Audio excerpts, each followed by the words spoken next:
প্রথমবার কোনো ভিন্ন ধর্মের বিয়ে বাড়িতে অংশগ্রহণ করে যা অভিজ্ঞতা হলো এই ভিডিওতে শুরু থেকে শেষ অল্প বিস্তর তোমাদের সাথে শেয়ার করব। হাই এভরিওয়ান, তো এখন আমি হব রেডি। দুটো শাড়ি বের করেছিলাম, তার মধ্যে আমি এই পার্পল কালারের শাড়িটা চুজ করেছি, কারণ এটা একবারও পরা হয়নি। অনেকটা শখের বসে নিয়েছিলাম একটু অন্য রকমের শাড়ি। ফটোগুলো পোস্ট করার পর তোমরা অনেকেই পছন্দ করেছো, আবার অনেকেই বলেছো একদম অন্যরকম লাগছে, মানাচ্ছে না। যাই হোক, তোমরা যারা পছন্দ করেছো, লিঙ্ক চেয়েছো, তাদের জন্য আমি কমেন্ট বক্সে লিঙ্ক দিয়ে রাখছি। কিন্তু পার্সোনালি আমার খুব ভালো লেগেছে। যাই হোক, এরপর চলে আসলাম ভেন্যুতে।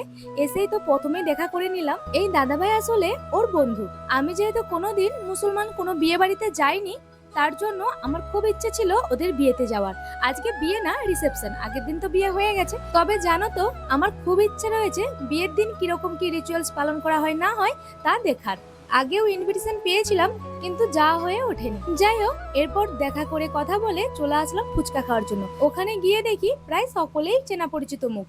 যে কাকু ফুচকা দিচ্ছেন উনি আমাদের বিয়েতেও ফুচকা দিয়েছিলেন। আর ক্যাটারিং, সেটাও তো পরিচিত, মানে যারা পরিবেশন করছে তাদের মধ্যেও কয়েকজনকে চেনা। তো এরপর তো বসে গেলাম খাওয়া দাওয়া করতে। আমি একটু প্রথমটা ভয়েই ছিলাম, কিন্তু ও আমাকে একটু আশ্বাস দিল যে না, একদম চিন্তা করার কোনো বিষয় না, একদম নর্মাল বাঙালি খাবারই ছিল। যখন পরের পর আসলো, প্রত্যেকটা খাবার আইটেম কিন্তু খুবই টেস্টি ছিল খেতে। আমি আগে শুনেছি, দেখেছি বিরিয়ানি থাকতোই, মানে বিয়ে বাড়ি মানেই বিরিয়ানি থাকবে, কিন্তু এখানে দেখলাম একদম ভিন্ন, তার জন্য আরো বেশি ভালো লাগছিল।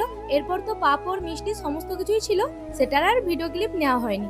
যাই হোক, খাওয়া দাওয়া শেষ করে এখন বেরিয়ে পড়লাম বাড়ির উদ্দেশ্যে। আর তখনও পর্যন্ত আমার মেকআপটা দেখেছো কতটা গ্লো করছে।